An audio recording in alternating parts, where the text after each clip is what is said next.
வணக்க மக்களே, நாம ஒரு மாஸ் படத்தோட டீசரை பார்த்துட்டு தியேட்டர்ல பார்க்க வெயிட் பண்ணுவோம்.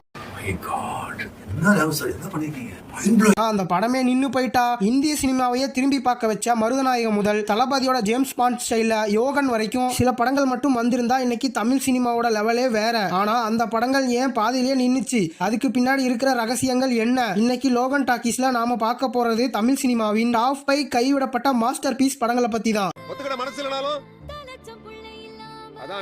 லிஸ்ட்ல முதல்ல இருக்கிறது மருதநாயகம். 1997 இதோட பட்ஜெட் 85 கோடி. இங்கிலாந்து ராணி எலிசபெத் இந்தியா வந்து தொடங்கி வச்ச ஒரே படம் இதுதான். அந்த காலத்திலேயே இதோட டீசருக்காகவே பல கோடி செலவு செஞ்சாங்க. கமல் சார் இதுல ஒரு பெரிய போர்க்களத்தையே தத்துருவமா உருவாக்குனாரு. ஆனா அந்த நேரத்துல ஏற்பட்ட பொருளாதார சிக்கல் மற்றும் சர்வதேச முதலீட்டாளர்கள் பின்வாங்கியதான் முக்கிய காரணம். இந்த படம் மட்டும் ரிலீஸ் ஆகியிருந்தா ஆஸ்கார் விருது அன்னைக்கே நம்ம ஊருக்கு வந்திருக்கும். இப்ப அந்த படத்தை எடுக்கணும்னா குறைஞ்சது 500 கோடி தேவைப்படும். மருதநாயகம் நான் எடுத்ததிலே மிக மிக நிஜத்தை நெருங்கிய கதை. அடுத்தது தளபதி விஜய் மற்றும் கௌதம் மேனன் காம்போ தான். யோகன் போஸ்டர் வந்தப்பவே கோலிவுட் அதிர்ந்து போச்சு. விஜய் ஒரு இன்டர்நேஷனல் ஏஜென்டா லண்டன் பாரிஸ்னு கலக்க வேண்டிய கதை. கௌதம் மேனனோட ஸ்டைலிஷ் மேக்கிங்ல விஜய பார்க்க ரசிகர்கள் துடிச்சுக்கிட்டு இருந்தாங்க. ஆனா விஜய்க்கு கதையில சில கமர்ஷியல் எலமெண்ட்ஸ் வேணும்னு தோணிருக்கு. கௌதம் மேனன் அந்த ஸ்டைல மாத்த விரும்பல. இதனால ரெண்டு பேரும் சுமூகமா இதை கைய விட்டுட்டாங்க. இது மட்டும் வந்திருந்தா விஜய்க்கு துப்பாக்கிக்கு முன்னாடியே பெரிய கிளாசிக்கல் ஹிட் கிடைச்சிருக்கும்.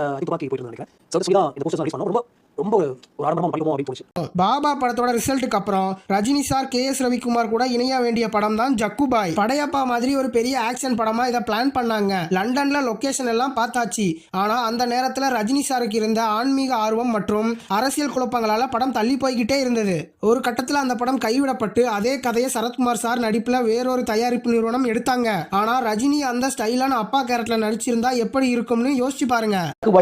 ஒரு கதை, அது KS ரவிக்குமாரும் ரஜினியும் சேர்ந்து உருவாக்கிய கதை. அதுல ரஜினி சிம்புவோட கேரியர்லயே கெட்டவன் ஒரு மிகப்பெரிய மைல்கல்லா இருந்திருக்க வேண்டிய படம். மன்மதன் படத்தோட டக்கரான வெர்ஷனா இதை ரசிகர்கள் எதிர்பார்த்தாங்க. இதோட டீசர்ல வர்ற பிஜிஎம் இன்னைக்கும் யூடியூப்ல பிரபலம். ஆனா ஷூட்டிங் 50% முடிஞ்ச நிலையில கால் சீட் பிரச்சனையால நின்னு போச்சு. சிம்புவோட ஒரு வெறித்தனமான பர்ஃபார்மன்ஸை இந்த படத்துல நாம மிஸ் பண்ணிட்டோம். இந்த படம் வந்து இதுவும் நாங்க பாதி படம் ஷூட் பண்ணிட்டோம்.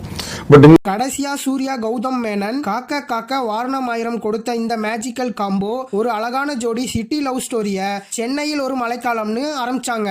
சூர்யாவை ஒரு IT ஊழியரா பார்க்கவே ஒரு தனி அழகுதான். ஆனா இந்த படம் ஷூட்டிங் போயுமே பாதியிலேயே டிராப் ஆயிடுச்சு. இது நம்ம லிஸ்ட்லயே இல்லையே. அடேங்கப்பா. 7ஆம் அறிவு படத்துக்கு முன்னாடியே சூர்யா மற்றும் முருகதாஸ் இணைய வேண்டிய ஒரு படமும் இப்படிதான் கைவிடப்பட்டது. நான் சொன்ன இந்த லிஸ்ட்ல எந்த படம் இப்போ தியேட்டருக்கு வந்தா நீங்க போய் முதல் ஆளா பாப்பீங்க? எனக்கு மருதநாயகம் மேல ஒரு பெரிய எதிர்பார்ப்பு இருக்கு. உங்க கருத்தை கமெண்ட்ல சொல்லுங்க. இந்த வீடியோ பிடிச்சிருந்தா லைக் பண்ணுங்க. நம்ம லோகன் டாக்கீஸ் சேனலுக்கு மறக்காம சப்ஸ்கிரைப் பண்ணுங்க. உங்க ஃப்ரெண்ட்ஸ் யாருக்காவது இந்த கைவிடப்பட்ட மூவியை பத்தி தெரியாதுன்னா அவங்களுக்கு இந்த வீடியோவை ஷேர் பண்ணுங்க. அடுத்த வீடியோவில் உங்களை சந்திக்கிறேன். பாய்.